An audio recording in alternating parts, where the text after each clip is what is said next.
একটি সংঘাত বাধে আর সংঘাত থামানোর চেয়ে সংঘাতের উপকরণ নিয়ে শুরু হয় মাতামাতি। অস্ত্র ব্যবসায়ীদের পকেটই ভারী হয় শুধু। সম্প্রতি ইরানে যুক্তরাষ্ট্রের বিমান হামলার পর থেকে শুরু হয়েছে বাংকার বিধ্বংসী বোমার বন্দনা। শত্রুপক্ষের হামলা থেকে বাঁচতে বিশেষ করে সামরিক স্থাপনাগুলো যেভাবে মাটির নিচে তৈরির প্রবণতা বাড়ছে, সেখানে এমন সব অস্ত্রের দিকে সবারই ধীরে ধীরে ঝোঁকার কথা। কিন্তু ভারত অস্ত্রটি নিয়ে একটু আলাদাভাবে ভাবতে চাইছে।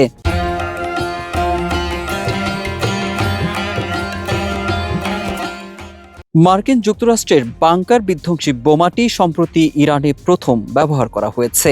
দেশটির ভূগর্ভস্থ পারমাণবিক স্থাপনার কথা মাথায় রেখেই যুক্তরাষ্ট্র এটি উদ্ভাবন করেছে বলে দাবি করা হচ্ছে। বোয়িং কোম্পানির তৈরি GBU-57 a massive ordinance penetrator নামের এই বোমার ওজন 13,000 কেজি। এটি 2,400 কেজি ওজনের বিস্ফোরক ওয়ারহেড নিয়ে আঘাত হানতে সক্ষম। 200 ফুট চওড়া 5,000 PSI কনক্রিটের মতো শক্ত উপাদান অথবা 130 ফুট চওড়া পাথরের স্তর অনায়াসে ভেদ করে বিস্ফোরণ ঘটায় ওই বোমাটি।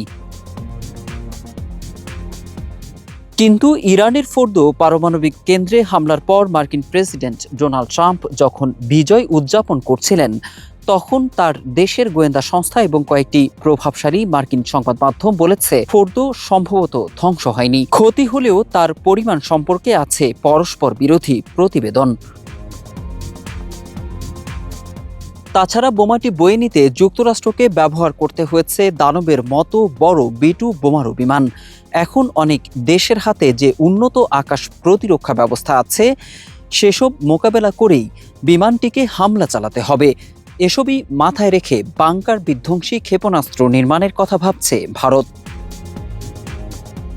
ভারতের প্রতিরক্ষা গবেষণা ও উন্নয়ন সংস্থা DRDO তাদের ভূমি থেকে ভূমিতে ছোড়ার ক্ষেপণাস্ত্র অগ্নি-5 দিয়ে একটি বাংকার বাস্টিং ক্ষেপণাস্ত্র তৈরি করছে। পারমাণবিক অস্ত্র বইতে সক্ষম ওই ক্ষেপণাস্ত্রের পাল্লা 5,000 কিলোমিটারেরও বেশি।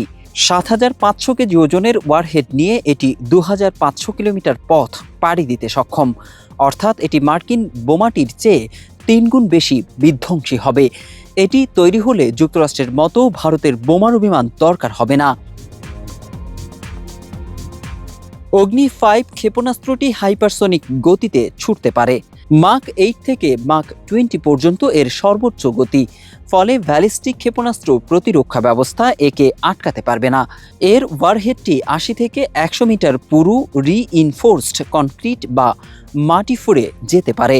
শত্রুপক্ষের কমান্ড সেন্টার, ক্ষেপণাস্ত্র সাইলো এবং পারমাণবিক মজুদের মতো সুরক্ষিত ভূগর্ভস্থ কাঠামোকে লক্ষ্যবস্তু করতে ক্ষেপণাস্ত্রটি ডিজাইন করা হচ্ছে।